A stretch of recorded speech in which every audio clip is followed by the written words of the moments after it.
Easter and Mother's Day are right around the corner, and our customers are already looking for the perfect gifts, meals, and special offers. This is the perfect time to promote your business. When you advertise with The Observer, your message reaches the local community where it matters most. In a trusted local newspaper, on theobserver.com, in live videos, and across our social media platforms, giving your business powerful visibility. Whether you're promoting holiday specials, events, or seasonal products, The Observer helps connect your business with thousands of readers and shoppers. Make sure your business is part of our Easter and Mother's Day celebrations.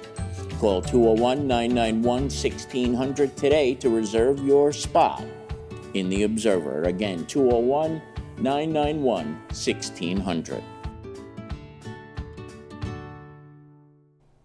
Hi again, everybody. It's Kevin Canessa coming to you live from the newsroom of The Observer and TheObserver.com on this, the 24th day of March in the year 2026. Sure hope you're enjoying your Tuesdays, no matter where it is you are in the country. Here in the Northeast, it's like the winter just won't go away. 45 degrees right now in downtown Kearney, and I just about had it with the winter. Haven't you? I'm ready for it to go away, but soon enough it should be in the 60s and the 70s, I think, even later this week, so we'll see what happens there. Now, as you do every Tuesday, welcome me into your home so that I can bring you this week's news, and we have got a lot to get to today. First, I want to tell you that I have a special guest joining me today, and that's Lieutenant Steve Rogers. You will remember Steve Rogers from our days of covering the Nutley Police Blotter when he was on the Nutley Police Department. He's retired lieutenant, and he's also retired from the United States Navy. Well, he is part of an organization now that is called the Association of the United States Navy, where they go around helping veterans and family members and people who are serving overseas now. As you know, we are at war with Iran, and Steve and the AUSN are doing some great things to help the people who are stuck behind here in the United States while their family members go away overseas to fight the war. So Steve is going to tell us all about what the AUSN does. Now, you have all no doubt seen examples of a Kearney Town Council meeting. And sometimes, let's just say, those meetings can get a little bit out of hand. Well, if you think that you've seen a crazy council meeting and you haven't seen what goes on in Toms River, you have seen nothing yet.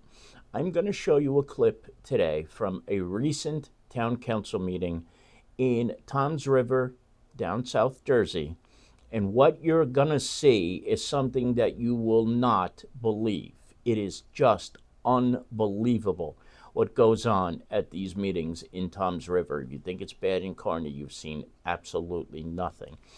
But when you see what they do and how out of control these elected officials are, including the mayor and a brewing faction of it's an entirely Republican council, but they're split, just like is the case here in Kearney. But when you see some of the things they say, you're not going to believe it. And we don't censor things, and there is some very coarse language in the video that you're going to see. So be prepared. If there are any children in the room, I would suggest maybe getting them out of the room. We're also going to take a look today at the candidates who are running for Kearney Town Council and also for the 9th District in Hudson County in the race for Board of Commissioners. There are several candidates who are running there. We still haven't gotten word on who's running for council and for the mayoral seat in Harrison. Once we do, we will let you know, and we're still unaware of who the candidates are in the Kearney Board of Education race, but those petitions were due yesterday, so we should be able to get you that information as soon as possible. And then we have a whole bunch of announcements to make today, and many of them came our way thanks to Councilwoman Mary Trine DeCastro. But to start things off, let's start with a real bang. We'll go right over to Toms River. And after this segment that you're going to see, which is a couple of minutes long, we'll talk about it a little bit. But again, remember, there is some very coarse language in this, so be prepared. Without any further ado, we take you to Toms River, where things could always be interesting. Make a motion to add a resolution. Okay. Is there a second? I'll second Vote. Do we need to vote on this, Lord? To add a resolution? Yes. You can bring it from the floor, but we need to read it into the record, right? Yeah. Okay. So we have a motion and a second. Should we read it first before we? Yes. Okay. Okay, I'm making a motion for a resolution of no confidence in Mayor Daniel Roderick, and I will read this into the record. Whereas the mayor of Toms River, Daniel Roderick, has consistently demonstrated a pattern of administrative negligence and Administrative negligence. disregard for the. No, I'm not gonna let him read it. I'm gonna talk over you like you talk over me. That's what I'm gonna do. Go ahead. I'm gonna talk over it like you talk over me. No. Let me just kind of show you who some of these characters are. The mayor, if you start all the way to the right, is the second person in. He's sitting in what looks like a jury box right there, okay? And then dead center is the council president. In Toms River, the council president runs the meeting, not the mayor.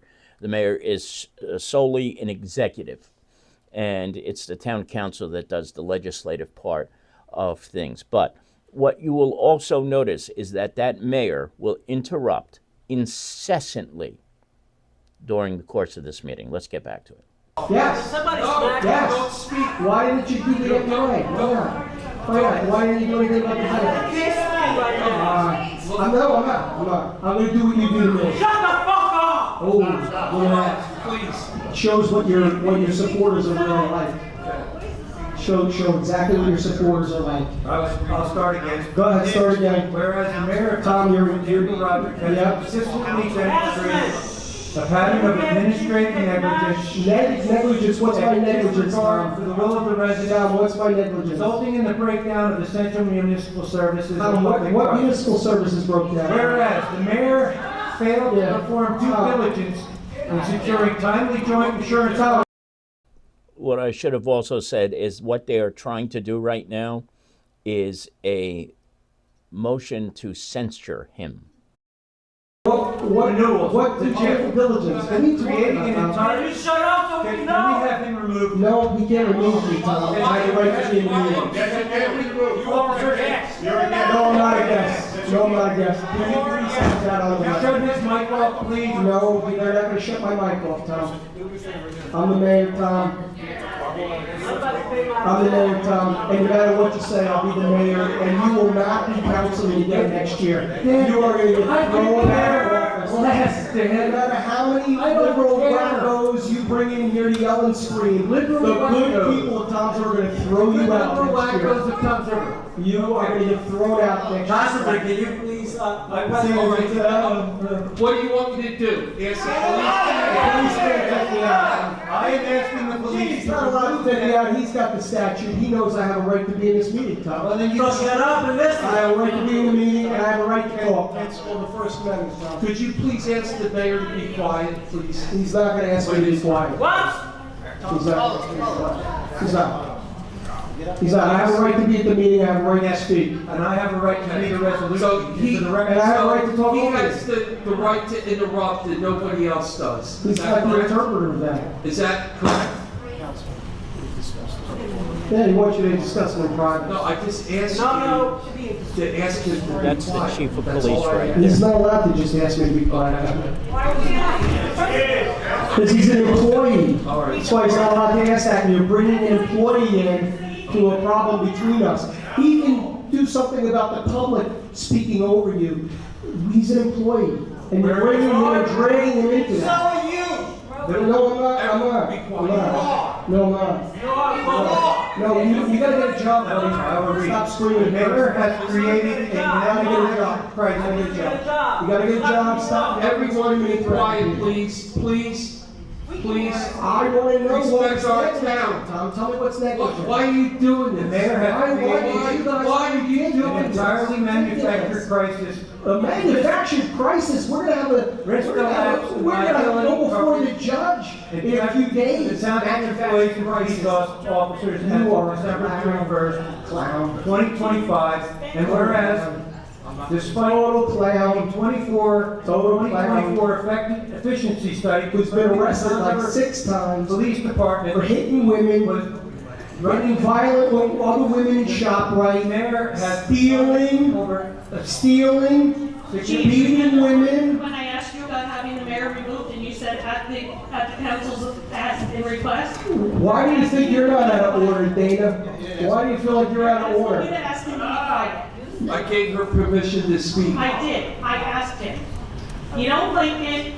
No, Threaten him by I, having him here because he knows that his job is on the line with you. Same as no, everyone his else. job is who not works. aligned. He has chief Why we bill live of in rights. He the knows what his rights are, and he knows what mine are because he's a professional. Yeah. And he's not political like the last I had a chief. conversation He's with not the chief. political like the last I had a chief. conversation with the chief, and his word to me was, if the council president asks to have the mayor removed, that's a discussion to be had. Chief, you said it. We had that chat, and I emailed you about it. And you're the authority there. When was the last time you held a You know job? what the thing is, You're just a crazy lunatic liberal who comes to this meeting to scream from the back. You scream from the back. You do. Okay, sit, all right. And I'm being taped by another liberal lunatic. At least I have the respect of my peers. Who is your peer? I don't love. Other unemployed people that do nothing all day? Who's your peer? Who's your I peer? work 60 Who's hours your a peer? week. You don't work. 60 hours a week. You don't work. Mrs. Kamala, sit 60 hours down, a week. please. You don't work. What do you work? Yeah, Because you you don't. were at the bridge yesterday at 2 p.m. Yes, on a personal day, doing business. Call me a name. I didn't put your name. You better not. Oh, what is that a threat also? Whereas, despite a You got the balls to come to the people, have the balls to defend yourself like a man. Carlos. This is such a shit show. Yeah, you made it a shit show, Dan. Because you're a big piece of shit. And you should go back to fucking Jersey City where you were. So go back there. Don't fucking disparage anybody in this fucking town, you low-life piece of shit. I'm tired of your fucking shit. And so is everybody else in this town. Demonic. I think we need an exorcist. He's definitely an exorcist. He's definitely an exorcist. Look at Smiley there laughing. Tom, how many times did you violate that restraining order and get with it yet? Your ex-wife had against you? How many? I know. Maybe What you do to a woman in the shop right there, not your I van? think I strangled. How about the young man that you on video banging on his windows when you boxed him into a little 18-year-old kid you boxed in just 2 years ago in your driveway, you're banging on his fucking window? You begged me to let him go because some powerful rabbi was gonna. You called me a powerful rabbi was gonna stop the elections. You don't press charges. You're a lunatic, Tommy. You have been arrested so many times, I'm surprised you're allowed to hold office. You know what? But you're gonna say that like, I am doing something to this town, I am bad. You just put us in a situation where we're gonna have a builder's remedy, and you're gonna say I'm negligent. You are so negligent and so out of your mind, and I hope you're filming. I hope you're I am filming. ignoring. So, what do you think of that? I saw some very interesting comments in the chat room. Carol Manley wants to drive up to Tom's River and go to the next meeting, bring some popcorn. I might just join her. Now, Manny's got an interesting comment. This would never happen at our town council meetings. I don't know about that, Manny. I don't think it's ever been that bad. But you're absolutely right. If anybody started cursing the way the member of the council and the mayor were dropping the F-bombs, I'm sure Police Chief Scott McPhee would have had them removed by then. But there you had the police chief going up and saying, call a recess. Call a recess. I have never seen one council meeting that out of control. But this is what it looks like when you're an outsider and you see factions of warring members of the council. It looks really bad. And I think we could all learn a little something about how they conduct meetings in relation to the way meetings are conducted elsewhere. You just can't do that and expect to accomplish anything. I don't know what, if anything, these guys get done. They're in the middle of a big argument right now about affordable housing in Toms River. They wanted to build, I think, I heard somewhere like 50,000, something that would increase the population by 50,000 people. It's already a township of 100,000 people. They would never be able to support that. But the fact that they're even tossing it about is just mind-boggling. But look at that. The guy says, go the F back to effing Jersey City where you came from. I mean, Jesus. I've never seen anything like it. I really haven't. Let's just hope it doesn't ever devolve into that anywhere around here, because that would just be too much. But man, I first heard about this in reading a story on NJ.com. And reading the story, I didn't believe this was really happening. It's like, I got to see this to really believe there's some kind of validity to this. And sure enough, the video didn't disappoint. I showed you 7 minutes. That entire meeting was 4 hours and 23 minutes long. And most of the night was spent with factions of the council sparring with the mayor. And the mayor sparring right back. Could you imagine if Carol Jean Doyle or Jim Fife or Dan Pronti ever suggested that one of their constituents get a job because they've been unemployed too long? I mean, that is just bananas. But that's what's happening in Toms River. So when you think it's bad in your town, just realize it's not. It truly, truly isn't.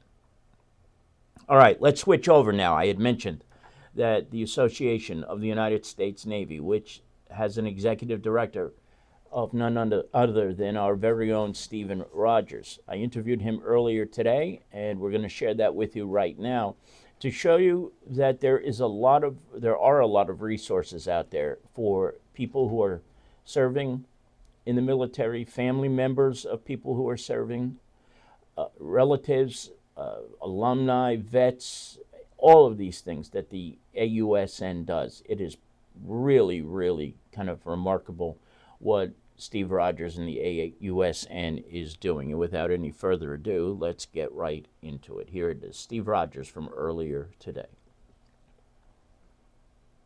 And of course, it isn't going to work, so let me see if I can hit it right up here. Hold on, here it is. Joining me now is Lieutenant Stephen Rogers. He is retired from the Nutley Police Department and the United States Navy, and he is now running the Association of the United States Navy. Steve joins us today. Steve, good afternoon. It's good to see you, buddy.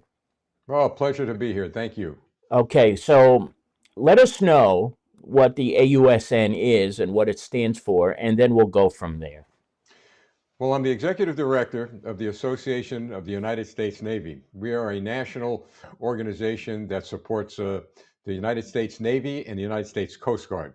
We're focusing on making sure that our U.S. Navy power worldwide is obtained with all of the equipment they need, especially with regard to taking care of our sailors, our officers, our airmen, and every member of the United States Navy, Coast Guard, and their families. But especially at this time of war, we want to make sure that the American people clearly understand the role of the Navy. It's peace through strength. We've talked about this quite often on national broadcasts, that we maintain a very strong and powerful Navy to promote peace, not war.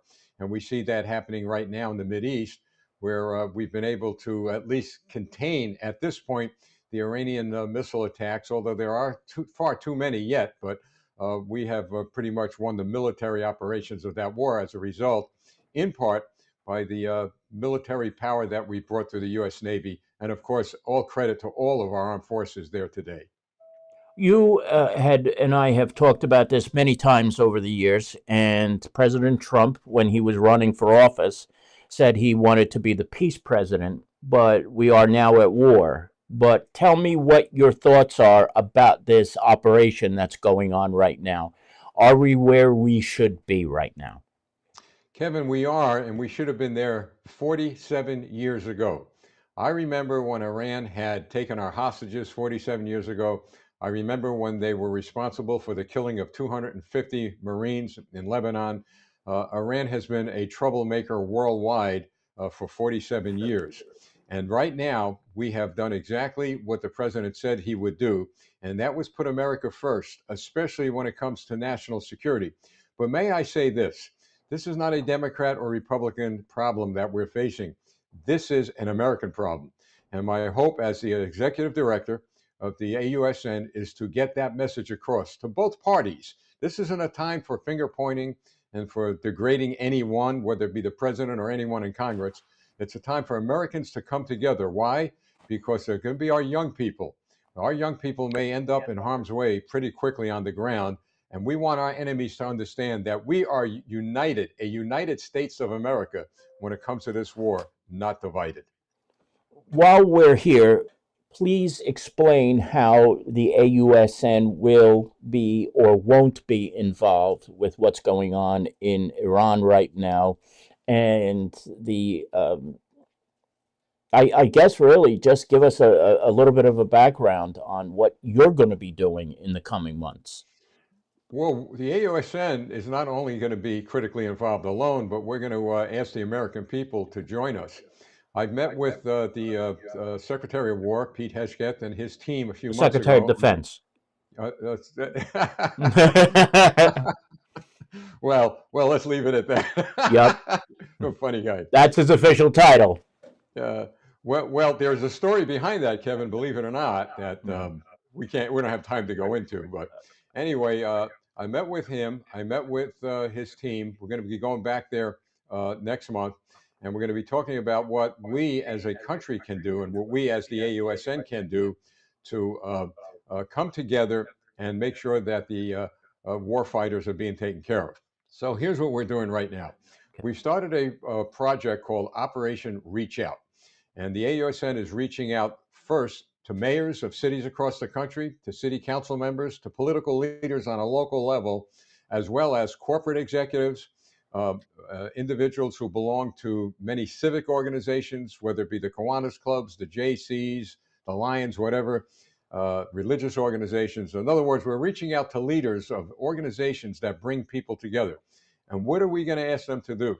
To join us and partner with us to get in touch with all of the military families in their communities.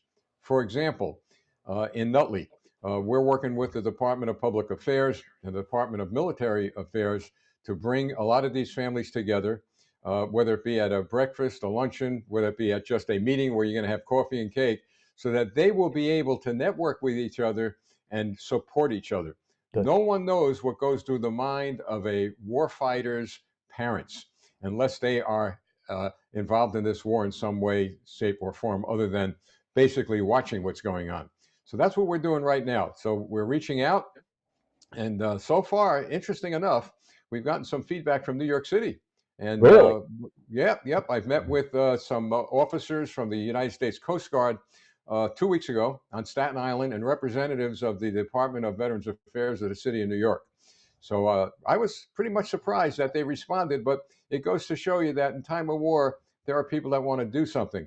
So we're going to be sending letters again to all of these elected officials on a local level primarily, because they have access. They have access to the wherewithal to reach out and communicate with all of these military families in their community. And we will be sitting down with these leaders, and we'll be developing some plans to bring these families together. And I envision it, it'll be a pretty good thing to do, because you know what, they'll be able to sit down with people and network with people that have a common denominator, right. And that is a loved one fighting a war. Well, what about beyond the mayors? Are you going to be going places? Are you going to be traveling? Explain about what else will be happening behind what you'll do with the local officials. Well, I personally will go to some places around the country, but we have chapters throughout the country, and we're going to have our chapter presidents visit some of these mayors. And if they are unable to get a meeting together physically, we're going to do it virtually. We're going to get this job done. Look, I could tell you, during the Vietnam War, It was a tough go for the United States of America. I remember, Kevin, and this is part of what motivated us to do this. Sure. We'd come home every night, and in the upper right-hand corner of our TV sets, no matter what program we were seeing, there was a body count with a American flag draped over a coffin. Every single day and every single night. That was not good for the American people. This time around, I want to be ready, and I want to prepare the American people for some of the heartaches we may have, but also let them know that we're able to do something. And we've also encouraged people who live in every neighborhood and every street across this country. You know who your neighbors are. You know whose son or daughter, mom or dad, or relatives in the U.S. military. Hey, knock on their door, give them a phone call, let them know you're there as support. Because if this thing gets pretty widespread in the Mideast, these people, these warfighters' families are going to need your support. Do you feel that people often feel alone when they have a family member who is overseas and in fighting an offensive like this? Is there a lot of confusion and loneliness among the people who remain behind? Yes, there is a lot of loneliness, and this is why on military bases there are programs already established for these families to come together. There's loneliness, there's isolation, and I've got to tell you, Kevin, there's probably more worry and anxiety as a result of the mainstream media. I've been monitoring a lot of what's going on in the air. There's a lot of bad information, disinformation, and misinformation, and downright, in my view, and I've said this on national TV, and I'll say it here, that a lot of these news broadcasts from the mainstream media, in my view, are aiding and abetting the enemy. They become propaganda arms for the enemies of this country, and that's got to stop. Look, at journalism died a long time ago, except for local papers like yours. I mean, you get the local papers, people are going to get the truth, they're going to get it fairly, they're going to get it balanced. But unfortunately, you guys can't advertise or print about all the national news going on. Right. So what we're going to do is, again, as an association, along with other veterans organizations, is get facts out to people, get truths out to people, and let them understand that there is another side to the story. And I want the enemies of this country, they're watching and they're listening. They monitor everything. I want them to understand that this country is together, that we are a people that are resilient. We're Americans. We don't lose, we win, and we support our troops. And to give you one example, I put out a video last week on our social media platforms. Right. Within 48 hours, think about this. First time this ever happened to us. As I'm speaking to you, 102,000 hits. That is a lot of hits. It so sure we know is. that, yeah, we know that we're communicating. We know people are listening, but we also know our enemies are watching and listening. And we want them to hear what we, the American people, have to say rather than a lot of these talking heads on television. Even though we don't talk about national issues, you're here right now. Give us an example of something that you have heard and what we should be looking out for to know that they're talking BS when they turn on the TV news, no matter where it is. Okay, the latest that has come out from, I'm sure, our enemies is that there are U.S. forces refusing to obey orders. Just saw that 2 days ago. A complete lie. The mainstream media in some cases pick something like that up. They run it for about 10 seconds, 15 seconds, and then they let it go. The fact that that school that was hit in Iran, the mainstream media has been, again, creating narratives where they're blaming the United States government for purposely targeting that school. That is not true. All the years that I have been in the United States Navy, we have never targeted civilian buildings. As a matter of fact, we go out of our way and refuse to target critical military infrastructure if, in fact, the collateral damage is going to cause a lot of harm and possibly death of civilians. And when I saw these reports start spreading as a result of a lot of the mainstream media nonsense, it bothered me because I knew it was an outright lie. And it was directed at demoralizing the American people. And that's the point, Kevin. There are media outlets out there that are demoralizing the people in this country as a result of this war. And again, I'm all for freedom of the press, but I'd like to go back to the old days of Walter Cronkite, and maybe people like you and your press that are reporting the news, not trying to manufacture it. Boy, we really could use another Walter Cronkite. There's just nothing like him at all left anywhere. I don't know what happened and why it happened, but you are so right. It's remarkable.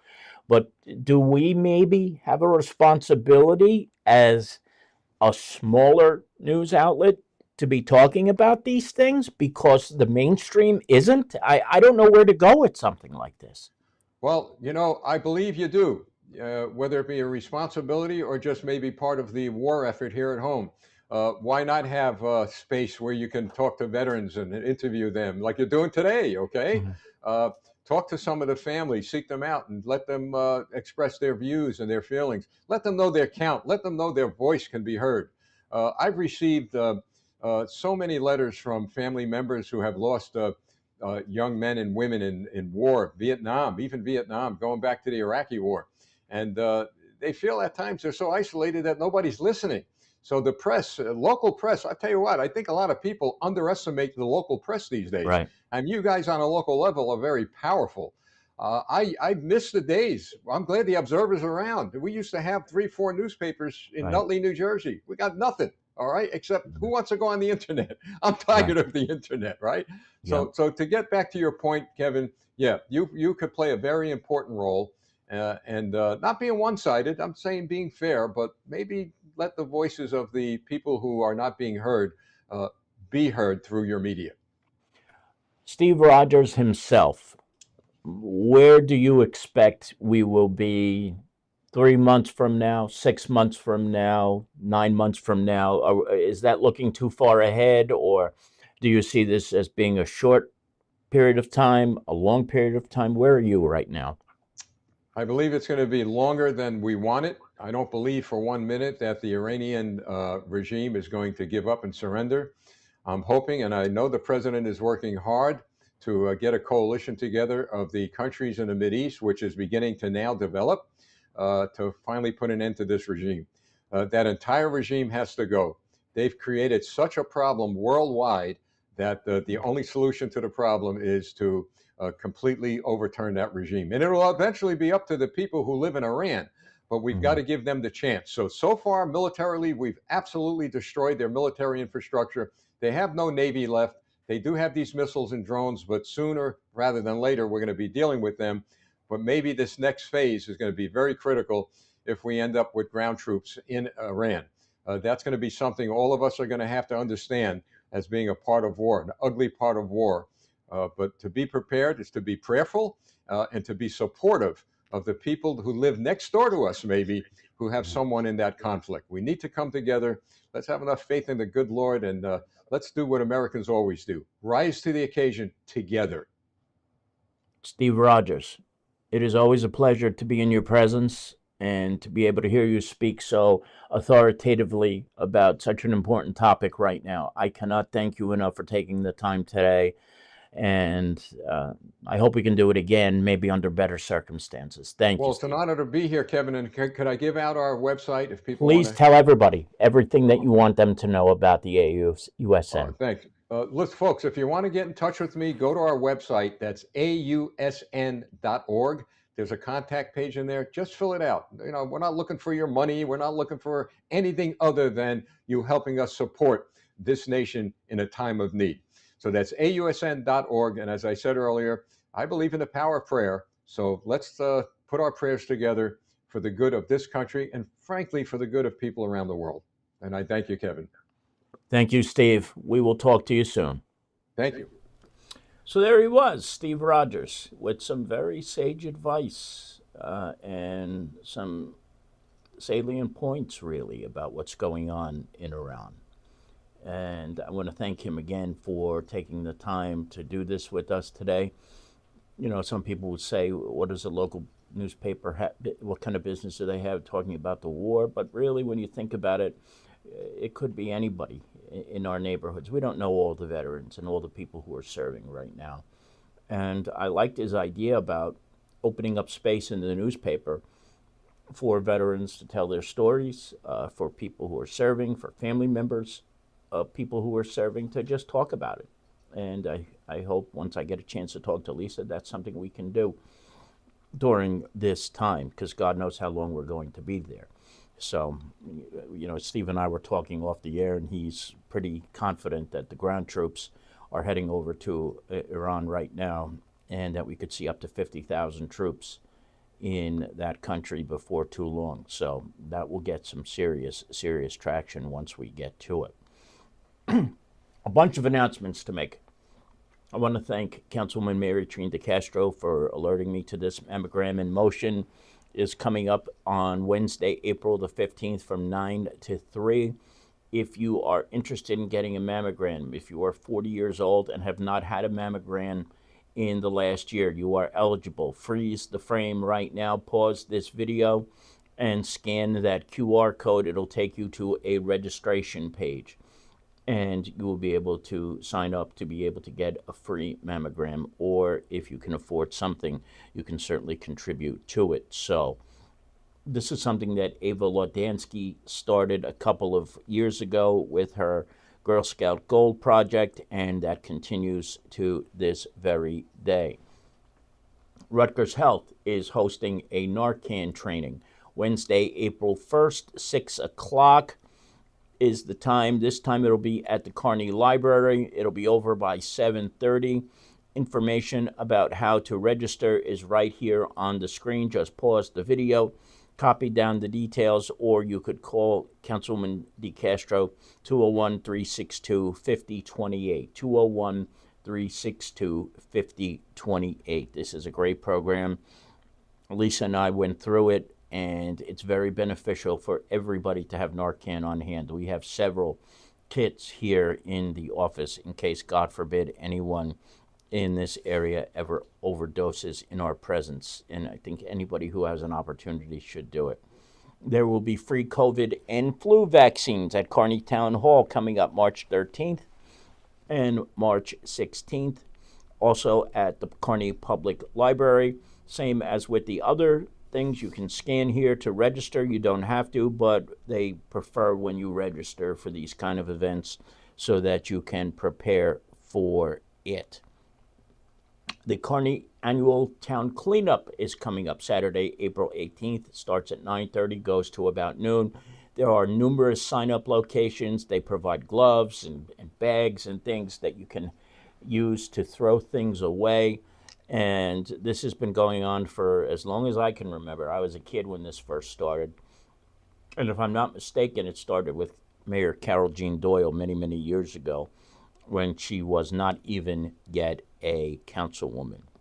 This is a clinic that will be taking place at Harrison Town Hall for children. You do not have to be a resident of Harrison. This is for Kearney residents as well. You'll see the different vaccines that are available and the dates, time, and location in March and in April. So if you have children and who need vaccines, you can sign up. It's for anyone aged 4 to 18 years of age. No insurance and Medicaid eligibility is required. This is something that was sent to me this morning. The Hudson County Chronicles is a social media page, and the Hudson County Chronicles is great. If you've never seen it, I would suggest you check it out at the HudsonCountyChronicles.com. They do a lot of things that are just county related, and they have made Mayor Carol Jean Doyle the Woman of the Month, and it appears that it is Will Sampson, the assemblyman who represents Kearney, who nominated her. So congratulations to the mayor on being selected for this incredible, incredible honor. There are people who are selected throughout the course of the year. You can see some of the honorees if you visit that page, the HudsonCountyChronicles.com, and I want to thank them for allowing us to share this with you. The gentleman who runs Hudson County Chronicles is great at what he does, and I'm hoping that at some point I can collaborate with him. And this is just lastly, certainly not any less important, on March 28th at Glendale Cemetery in Bloomfield, the Belleville Historical Society will be having a special ceremony for National Vietnam War Veterans Day. And it's a very somber occasion, but Mike Perrone and the Belleville Historical Society do some great work, whether it's restoring monuments, restoring grave sites. Everything they do is just beautiful. So check it out if you get a chance. If you need more information, call Mike Perrone, 201-687-1431. 201-687-1431 is Mike Perrone's telephone number. And now just a couple of things that I want to get to as election 2026 starts to kick off. We're in the primary season already, believe it or not. It appears that there will be 3 candidates running for the Democratic nomination for Al Sefeli's Hudson County Commissioner seat. He is retiring at the end of his term after an illustrious career as a member of the Hudson County Board of Chosen Freeholders and now Hudson County Board of Commissioners. The 3 Democrats who will be running against each other are all very familiar names. First person running is Larry Bennett. Larry Bennett is a councilman in the town of Harrison. He is the first candidate. We've all known Larry for a long time. Alex Valdez is also running for the seat. Alex ran a couple of years ago against Al Sefeli and barely lost his election when he was running. It was very, very close election the last time, and now he is the official candidate of the Hudson County Democratic Organization. Also running is Kearney PBA number 21 President Mina Claudius, who we all know very, very well as well. So we have 3 very solid candidates who are running for the Democratic nomination for the 9th District in the race for Hudson County Commissioner. I don't know, if you have to make a choice, it's going to be a very difficult choice, I would say. But all 3 are running against each other. It's kind of a shame that there has to be 3 great candidates all running for the same office, but it's certainly going to make it very exciting, to say the very least. In the town of Kearney, there are multiple slates of candidates who are running. What we know so far is what we learned from Mayor Carol Jean Doyle about her candidates, and my understanding is the incumbents, George Zapata, also Dennis Solano, and Stathis Theodoropoulos, are running for their respective seats to retain them. They will also find Smiley Walla, who runs Bella Ray Pizza, running as a Democrat as well. And I do understand that there is at least 1 Republican running in the 3rd Ward, but I'm not sure who that is just yet. And when I can find out, I will certainly let you know.